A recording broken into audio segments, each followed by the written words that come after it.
19 साल की एक लड़की है, उसकी गुमशुदगी की रिपोर्ट सदर थाने में दर्ज हुई थी। तो उस संदर्भ में 9 तारीख को वो लड़की है, नोएडा में हमें उसकी इंफॉर्मेशन मिली कि नोएडा में लड़की है।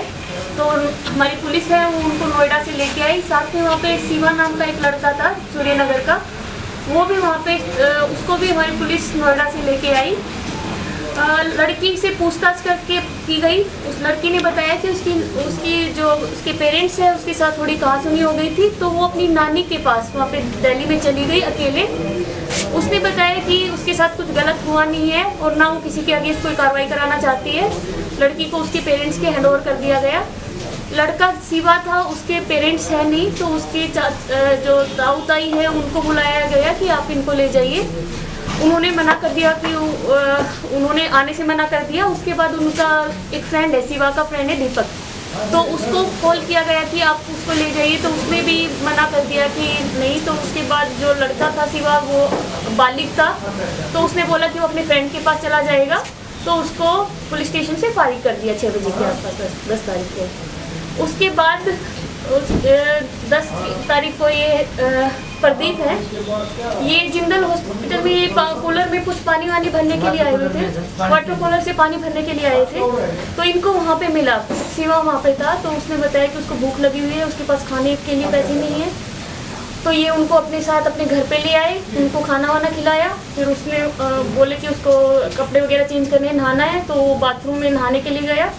तो जो बाथरूम है उसके बगल में एक बालकनी है। बालकनी में क्या है कि पर्दा टंगा हुआ है, ग्रीन कलर का पर्दा टंगा हुआ है, लेकिन उसमें शीशा नहीं है। तो वो कैसे बाथरूम में जाते हुए वो अपना ड्रेस चेंज कर रहा था, तो कैसे डिसबैलेंस हो गया। उसका सहारा लेने की में भी उसने कोशिश की गई होगी वहाँ पे, क्योंकि शीशा या दीवार कुछ नहीं थी, तो वो डिसबैलेंस होकर ऊपर से नीचे गिर गया, फर्स्ट फ्लोर से नीचे। इनका जो मकान था वो फर्स्ट फ्लोर पे था, जो बाथरूम वगैरह था, तो वहाँ से नीचे गिर गया। तो इनको आवाज़ आई, लगभग 11:30 बजे की बात है ये। तो इनको आवाज़ आई, इन्होंने वो चिल्लाया था कि मतलब वो गिर गया है जो भी है। तो ये तुरंत उसको लेके जिंदल हॉस्पिटल में एम्बुलेंस करके लेके गए। वहाँ से उसको अग्रोहा जाने के लिए रेफर किया गया, तो ये लोग अग्रोहा उसको लेके गए। साथ में इसके भाई को, जो शिवा का भाई है मेहर, छोटा भाई है, उसको भी साथ में लेके गए। उसके जो ताई और जो उसकी ताई का लड़का है उसको भी इन्होंने कांटेक्ट करने की कोशिश की कि आप लोग भी चलिए हमारे साथ। उन्होंने मना कर दिया कि वो नहीं जा पाएंगे।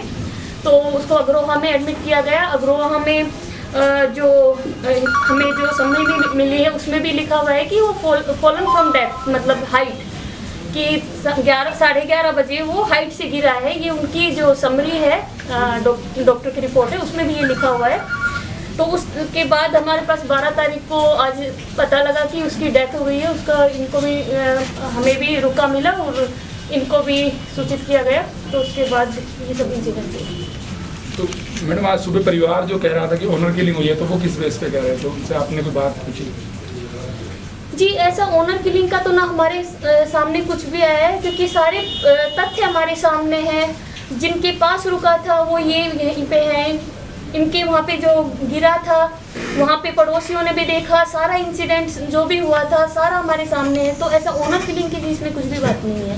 तो परिवार कह रहा था कि लाया गया और लड़के को मारा गया। उस दौरान वो पुलिस और लड़की वालों पर इल्जाम लगाता नजर आया। सुबह मैंने इंटरव्यू लिया था उनका। जी, इसमें जो उनकी जो रिपोर्ट भी है, जो डॉक्टर की भी रिपोर्ट है, जो उसको एडमिट भी किया गया था, वहाँ पे भी he is fallen from height ये लिखा हुआ है। कहीं पे भी उसके साथ मारपीटाई या इस तरीके का कहीं पे उसमें भी रिपोर्ट, जो डॉक्टर के सामने भी जो रिपोर्ट दी गई है उसमें भी कहीं पे भी मेंशन नहीं है। तो जो वो एलिगेशन लगा रहे हैं वो एकदम बेसलेस है। जी, कहाँ चोट आई है उस युवक को? जैसे कि रिपोर्ट में बताया, परिवार का कहना है कि अगर ऊपर से गिरते हैं तो पाँव में चोट ज़्यादा आती है। उसके सिर्फ नाड़ पर जो एक्चुअली गिरता है तो उसके जो भी गर्दन सबसे ज़्यादा, तो हमारा गर्दन मतलब सर के बल गिरेगा तो गर्दन सबसे ज़्यादा वाइटल हो जाती है। तो गर्दन हो गया, कमर हो गई, इन सब एरिया में चोट लगी है।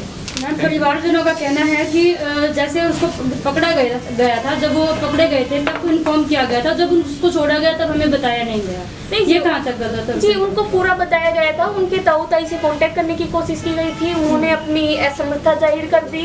उसके दोस्त है दीपक, जो 3 व्हीलर चलाता है, उसको भी कांटेक्ट करने की कोशिश की, उसने भी अपनी असमर्थता जाहिर की। तो ये एकदम बेसलेस है कि उसको कांटेक्ट नहीं किया गया था। जी, सर क्या कहना चाहेंगे इस मामले में? वहाँ से नीचे गिर गया। तो इनको आवाज़ आई, लगभग 11:30 बजे की बात है ये। तो इनको आवाज़ आई, इन्होंने वो चिल्लाया था कि मतलब वो गिर गया है जो भी है। तो ये तुरंत उसको लेके जिंदल हॉस्पिटल में एम्बुलेंस करके लेके गए। वहाँ से उसको अग्रोहा जाने के लिए रेफर किया गया। तो ये लोग अग्रोहा उसको लेके गए। साथ में इसके भाई को, जो शिवा का भाई है मेहर, छोटा भाई है, उसको भी साथ में लेके गए। उसके जो ताई और जो उसकी ताई का लड़का है उसको भी इन्होंने कांटेक्ट करने की कोशिश की कि आप लोग भी चलिए हमारे साथ। उन्होंने मना कर दिया कि वो नहीं जा पाएंगे। तो उसको अग्रोहा में एडमिट किया गया। अग्रोहा में जो हमें जो समरी मिली है उसमें भी लिखा हुआ है कि वो फॉलन फ्रॉम डेथ, मतलब हाइट, कि 11:30 बजे वो हाइट से गिरा है। ये उनकी जो समरी है डॉक्टर की रिपोर्ट है उसमें भी ये लिखा हुआ है। तो उसके बाद हमारे पास 12 तारीख को आज पता लगा कि उसकी डेथ हो गई है। उसका इनको भी हमें भी रुका मिला और इनको भी सूचित किया गया। तो उसके बाद ये सब इंसिडेंट हुए। तो मैडम आज सुबह परिवार जो कह रहा था कि ऑनर किलिंग हुई है, तो वो किस बेस पे कह रहे थे? तो उनसे आपने कोई बात पूछी? जी, ऐसा ऑनर किलिंग का तो ना हमारे सामने कुछ भी आया है, क्योंकि सारे तथ्य हमारे सामने हैं। जिनके पास रुका था वो यहीं पे हैं। इनके वहाँ पे जो गिरा था वहाँ पे पड़ोसियों ने भी देखा। सारा इंसिडेंट जो भी हुआ था सारा हमारे सामने है। तो ऐसा ऑनर किलिंग की इसमें कुछ भी बात नहीं है। तो परिवार कह रहा था कि लाया गया और लड़के को मारा गया। उस दौरान वो पुलिस और लड़की वालों पर इल्ज़ाम लगाता नजर आया। सुबह मैंने इंटरव्यू लिया था उनका। जी, इसमें जो उनकी जो रिपोर्ट भी है, जो डॉक्टर की भी रिपोर्ट है, जो उसको एडमिट भी किया गया था, वहाँ पे भी he is fallen from height ये लिखा हुआ है। कहीं पे भी उसके साथ मारपीटाई या इस तरीके का कहीं पे उसमें भी रिपोर्ट, जो डॉक्टर के सामने भी जो रिपोर्ट दी गई उसमें भी कहीं पे भी मेंशन नहीं है। तो जो वो एलिगेशन लगा रहे हैं वो एकदम बेसलेस है। जी, कहाँ चोट आई है जी उस युवक को? जैसे कि रिपोर्ट में बताया, परिवार का कहना है कि अगर ऊपर से गिरते हैं तो पाँव में चोट ज़्यादा आती है। उसके सिर्फ नाड़ पर जो एक्चुअली गिरता है तो उसके जो भी गर्दन सबसे ज़्यादा, तो हमारा गर्दन मतलब सर के बल गिरेगा तो गर्दन सबसे ज़्यादा वाइटल हो जाती है। तो गर्दन हो गया, कमर हो गई, इन सब एरिया में चोट लगी है। मैम, परिवारजनों का कहना है कि जैसे उसको पकड़ा गया था, जब वो पकड़े गए थे तब इन्फॉर्म किया गया था, जब उसको छोड़ा गया तब हमें बताया नहीं गया। नहीं, ये कहाँ तक गलत है? जी, उनको पूरा बताया गया था। उनके ताऊ ताई से कांटेक्ट करने की कोशिश की गई थी। उन्होंने अपनी असमर्थता जाहिर कर दी। उसके दोस्त है दीपक, जो 3 व्हीलर चलाता है, उसको भी कांटेक्ट करने की कोशिश की। उसने भी अपनी असमर्थता जाहिर की। तो ये एकदम बेसलेस है कि उसको कांटेक्ट नहीं किया गया था। जी, सर क्या कहना चाहेंगे? बता पाएंगे? मैं और मेरी वाइफ जिंदल अस्पताल में गए थे। अच्छा। वहाँ पे अच्छा। वाटर कूलर के पास वो पानी पी रहा था। वहाँ पे मैं गया तो वो 2 लड़कों के साथ में था, महेश और अमन के साथ। वहाँ पे जाके मैंने उससे पूछी, मैं भाई वैसे ऐसे कैसे कर दिया तुमने ये काम बाज के, और मैं तने मेरा नाम ले दिया। बोला भाई मैंने सदर थाना में ये बात कही है, भाई तू मेरे साथ में नहीं था।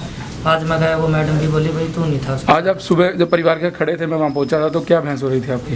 परिवार आपसे ऊंचा ऊंचा बोलता नजर आ रहा था। ऊंचा सारे ऊपर चढ़ गया, भाई क्या बात है, तू सच्चाई बता। मैंने ये बात की थी, मैं जो बात बताऊंगा मैं सर के सामने बताऊंगा, आमने सामने बैठ के।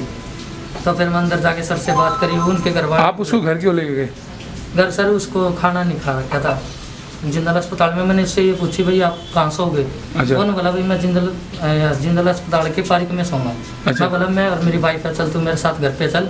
और हम खाना ले आए थे जी जिंदल चौक पे से 3 प्लेट। आप किससे मुलाकात कब हुई थी? किससे जी? वहीं हुई थी। उससे मेरी हुई थी 8-9 बजे जी, जिंदल अस्पताल में पानी लेने के लिए गया था। जिंदल आप हॉस्पिटल दोनों में के बीच क्या वार्तालाप हुई उस समय? क्या बातचीत हुई आप दोनों के बीच?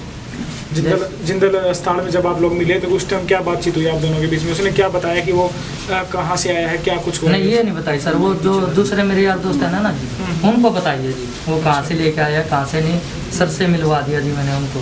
उनसे मैंने भी नहीं पूछी, मैंने बस ये पूछी मैं भाई तू कहाँ था? बोला भाई मैं सदर थाना जैसी दही की यहाँ पे आया हूँ। उसे चोट कैसे लगी? कहाँ से गिरा? क्या कुछ? वो ऊपर से पड़ गया जी, छत पे से। हमारा बाथरूम है, बाथरूम के साइड में वो है जी, जहाँ पे शीशा लगता है। शीशा नहीं लग रहा, वहाँ पे चादर लग रही है जी। अच्छा। उसने सोचा वहाँ पे भाई शीशा वगैरह है, उसका बैलेंस खराब हुआ है, वो नीचे पड़ गया। उसी टाइम पड़ोसी आए, मेरे को 1000 रुपये दिए और गाड़ी लेके आए जी। पड़ोसी मेरे को खुद जिंदल अस्पताल में छोड़ी। कहाँ चोट लगी थी लड़के को? लड़कियों को थोड़ी यहाँ पे लगी थी और बाकी सिर में जी, और यहाँ से तो ज़्यादा ही हो गया था। डॉक्टर ने जवाब दे दिया।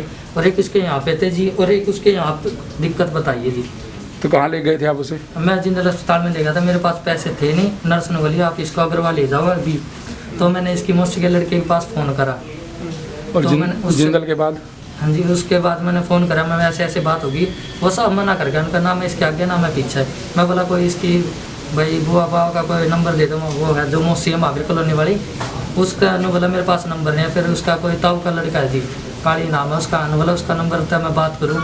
उसने बात करी, उसकी मौसी साहब बोली ना तो न जाना, चाहे अपना नाम का ये मरो या कल मरो, तना कोई जरूरत कौन जाना। परिवार का दबाव नहीं है आप पर? नहीं जी, कोई दबाव, परिवार दबाव नहीं डाल रहा जी? हाँ जी, नहीं, परिवार अब आप पे दबाव डाल रहा है या नहीं? नहीं जी, कोई दबाव नहीं। सुबह परिवार आपको धमका रहा था जब मैं वहाँ खड़ा था? नहीं जी, कोई धमकान नहीं, बस ये बात पूछ रहे थे भाई बात बता, मैं बताऊंगा जी सारे के बीच में, अच्छा। बार बार कल्ले में नहीं बताऊंगा बात। अच्छा अच्छा, जो बात है सर के सामने बात होगी।